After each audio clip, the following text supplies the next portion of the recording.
En el monaquismo occidental, que surge más o menos para el siglo V, el fenómeno es distinto.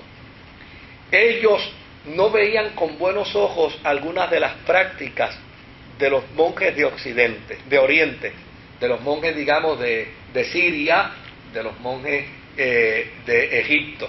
De hecho, los monjes de Egipto disfrutaban el separarse de la gente. Estos hacían todo lo contrario.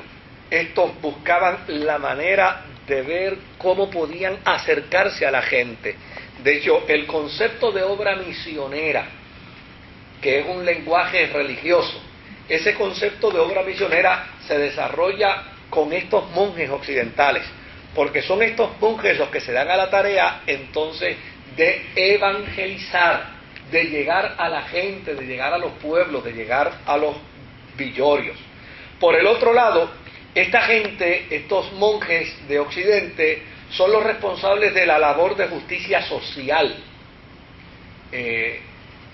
Es harto conocido de que muchas de las órdenes monásticas, así como de las órdenes de conventos, están orientadas y enfocadas al trabajo social. Esto es precisamente parte de esa visión del monaquismo occidental. De hecho, hay una historia de un monje llamado Telemaco, del siglo V. Este monje estaba contemplando una lucha entre gladiadores y él entendía que esa lucha entre gladiadores era perversa, era inmoral, era inicua. Por lo tanto, él se tira a la arena y se pone entre los dos gladiadores y les prohíbe seguir peleando.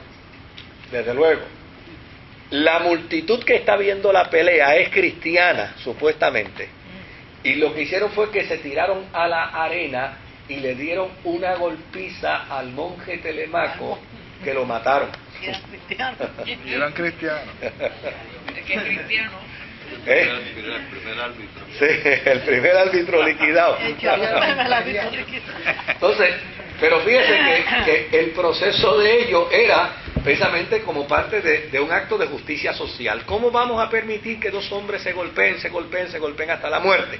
Pues Telemaco se metió a la arena de los gladiadores y le costó, ¿verdad?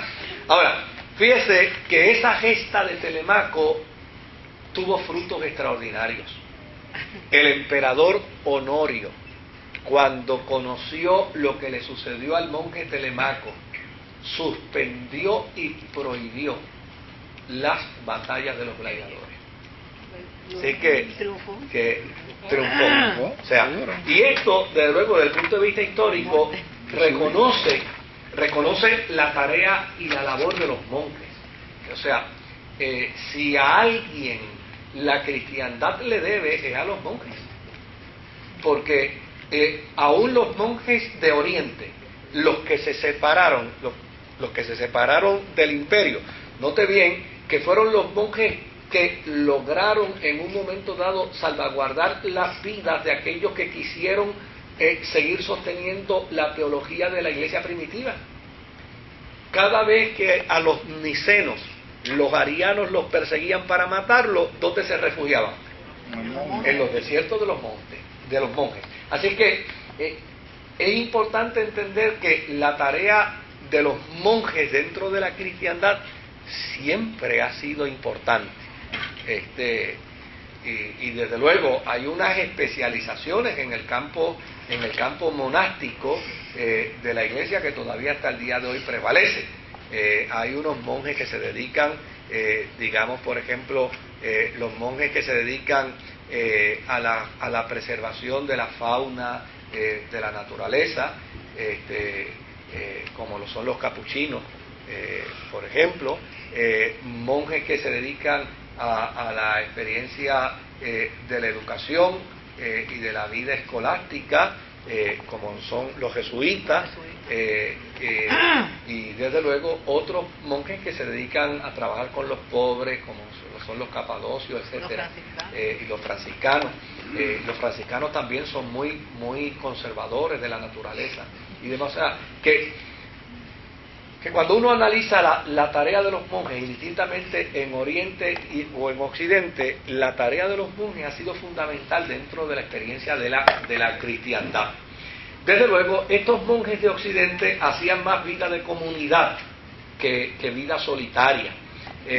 Y llegó un momento en que, contrario a los monjes de Oriente, que se mantuvieron dentro de la iglesia, pero no interactuaban dentro de la iglesia, los monjes de Occidente interactuaban dentro de la iglesia. De hecho, hay una persona que se conoce como el fundador del monaquismo occidental latino. Es la persona que se le reconoce, fue el que fundó este movimiento, se llamaba San Benito de Nurcia. De Nurcia, con N. Sí. Hay un Murcia en España, pero este es de Italia. Este es Nurcia de Italia. Nació en el año 480.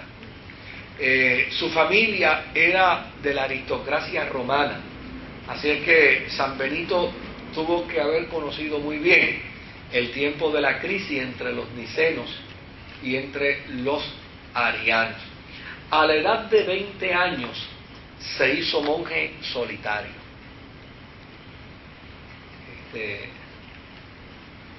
Busquemos a alguien que tenga 20 años aquí hoy. No, tres. Más joven que Chaco.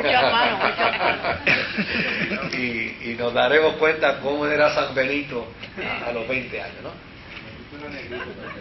Entonces, mire qué interesante que como lo que se conocía era la vida asceta, ¿no? del mundo y del movimiento monástico, pues eso fue lo que él empezó a practicar.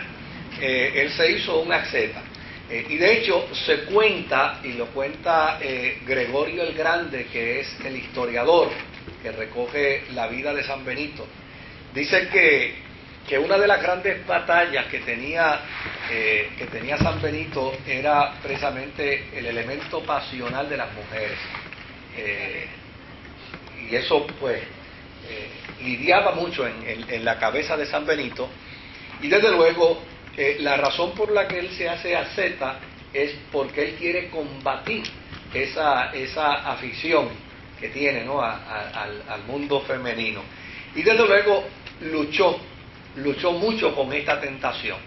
Pero un día se cuenta que él estaba en la cueva donde se había refugiado como asceta, y le vino a la memoria una joven que él había conocido, una mujer hermosa que él había conocido, y desde luego cuando le vino a la memoria se despertó la pasión en él y se despertó el deseo, todo a nivel de su memoria, ¿no? Ella no estaba presente, pero todo eso se despertó. Cuando él se da cuenta que se ha despertado toda esa pasión en él, nuevamente se indignó tanto que se quitó la ropa. Y detrás de la cueva había todo un monte de zarzas y espinas. Se fue a jugar allí. Y se revolcó entre las espinas y las zarzas del desierto. Había pica pica ahí también. Había pica pica, sí. Te llegó tu San Benito. Sí, sí, ese es parte de la historia. Y el pobre hombre terminó hecho pedazos, ¿no? Allí en ese proceso, hasta que finalmente entendió que había vencido su pasión. Una vez se introduce de nuevo en la cueva, pues su testimonio era que nunca más había venido ese tipo a cualquiera no le viene jamás ese tipo de pasión bajo esas condiciones. Yo recuerdo cuando yo estaba en el seminario que se hablaba de San Benito, y a la gente se le hacía difícil poder mirar esa escena, ¿no? Sin hacer esto mismo,